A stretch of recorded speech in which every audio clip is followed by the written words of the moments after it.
Estamos de volta com Alexandre Mesquita e Jefferson Almeida, que estão contando para nós um pouco da história e curiosidade do Vasco da Gama.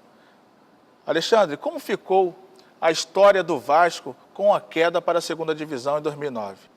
Na verdade, o Vasco, tipo assim, o torcedor do Vasco mesmo jamais imaginava que o Vasco iria disputar uma segunda divisão, entendeu? O que aconteceu, eu acho que para o Vasco ter caído em 2008, foi que aquele momento político que o Vasco estava vivendo, muito conturbado, acabou prejudicando o time, entendeu? E eu acho que era um time que poderia tranquilamente ficar ali na metade da tabela e que por causa aquele momento terrível que o Vasco estava vivendo internamente, entendeu? De passagem de uma administração para outra, acabou prejudicando o time e o time acabou, entendeu? Não conseguindo reagir no campeonato, entendeu? Houve uma sucessão de erros ali também já na nova administração, entendeu? Que acabou gerando a queda para a segunda divisão. Temos mais perguntas na plateia? Bom dia, meu nome é Tamires de Fone, eu faço ciência da computação e estou no 4º período, sou apaixonada pelo Vasco. Eu gostaria de saber o que falta no time atual do Vasco para ser, não igual, mas parecido com o Expresso da Vitória. O que vocês acham sobre o time de hoje? Bem, parecido com o Expresso da Vitória é difícil, porque o futebol de hoje mudou. O Expresso da Vitória é um time que ficou na hegemonia de 44 a 52, mantendo a mesma base de jogadores. Hoje, esse time ficou 7 anos. Hoje você não fica 7 meses. Então é complicado, o tipo de investimento é diferente. Então não adianta assim, a nova diretoria pensar no Vasco como um Expresso da Vitória, tem que pensar no Vasco como hoje.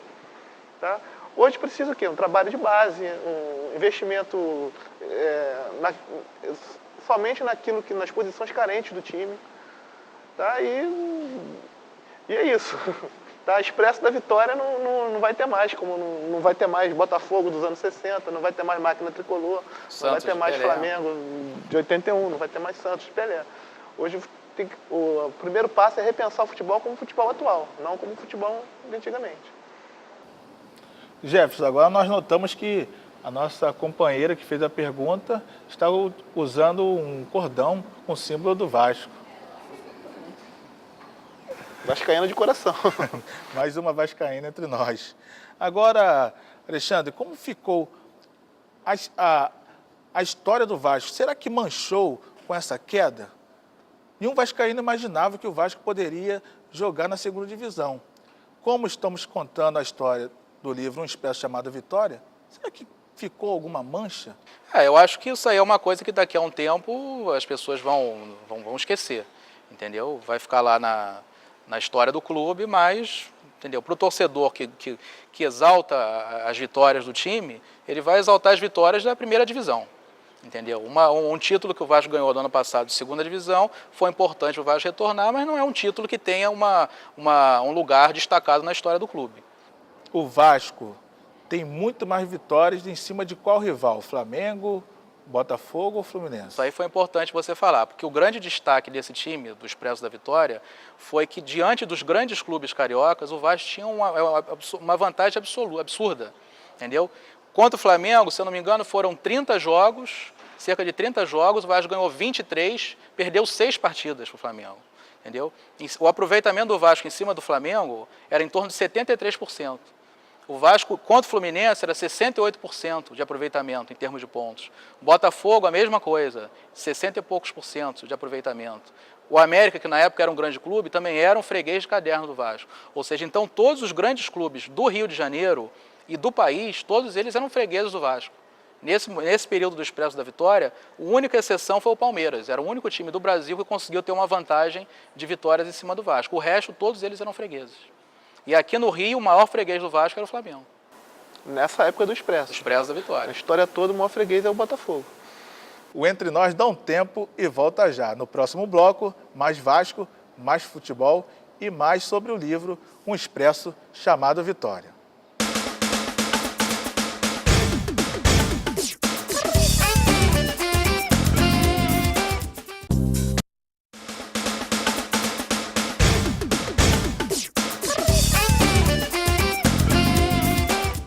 Estamos de volta com Alexandre Mesquita e Jefferson Almeida, autores do livro Um Expresso Chamado Vitória.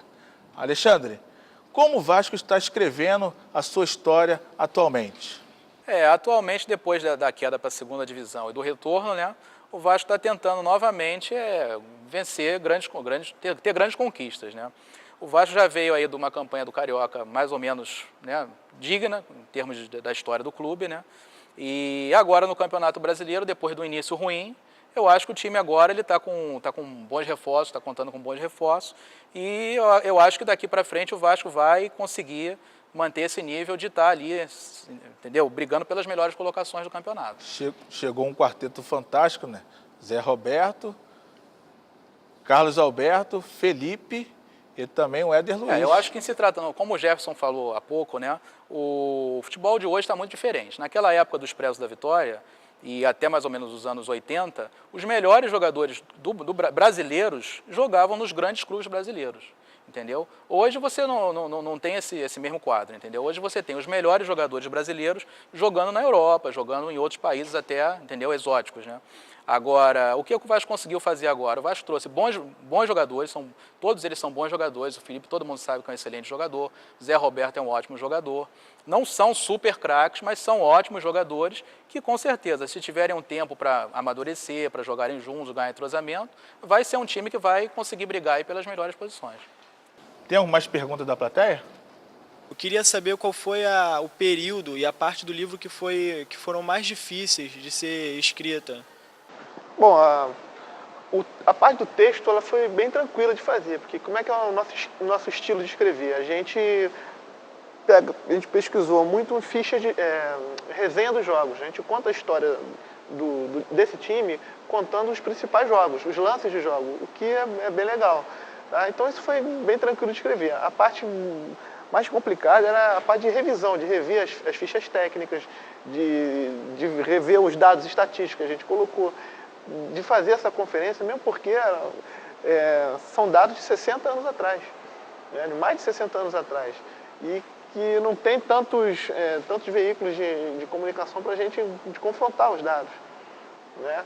Então essa parte de conferir pequenos dados, de buscar a ficha técnica, hoje em dia com internet, com tudo, você consegue em um dia pesquisar, por exemplo, a ficha técnica de um amistoso que o time fez ontem. Mas imagina um amistoso em 1948 no interior de Minas Gerais, buscar a escalação do time adversário. Isso que é o mais difícil e o mais legal quando a gente acha também, né? Agora vamos falar um pouquinho sobre seleção e Copa do Mundo. A Copa de 50, realizada no Brasil, foi importante para o Vasco? Olha, quando o Expresso da Vitória começou a se destacar no cenário do futebol carioca, o técnico, naquela época você tinha uma coisa chamada Campeonato Brasileiro de Seleções Estaduais, entendeu? Então, esse Campeonato Brasileiro de Seleções Estaduais é que formava a base da seleção brasileira. Então, por exemplo, eles pegavam a seleção paulista, quais eram os destaques da seleção paulista? Eram 3, 4 jogadores. Seleção carioca, 4, 5 jogadores. Uma seleção gaúcha tinha um jogador de destaque, chamava esse jogador. Então, quando o Vasco começou a se destacar, o técnico da seleção carioca era o Flávio Costa, e que na época não era técnico do Vasco ainda, depois ele veio a ser técnico do Vasco.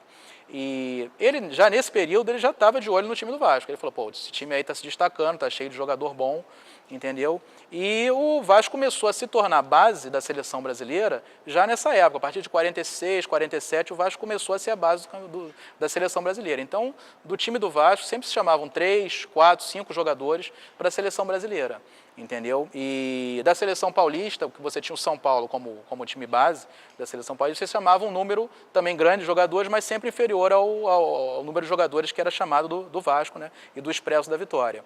Quando chegou em 1949, que teve um campeonato sul-americano disputado no Brasil, né, no Rio de Janeiro, o Expresso já era a base da seleção brasileira, né? E como esse ano foi um ano que o Vasco teve um super destaque, né, no Campeonato Carioca, ganhou mais um Campeonato Carioca invicto, perdeu só 2 pontos, só 2 empates. Quando chegou em 1950, o Flávio Costa, que nessa época era técnico do Vasco, ele chamou nada mais, nada menos do que 8 jogadores do Vasco para a seleção brasileira.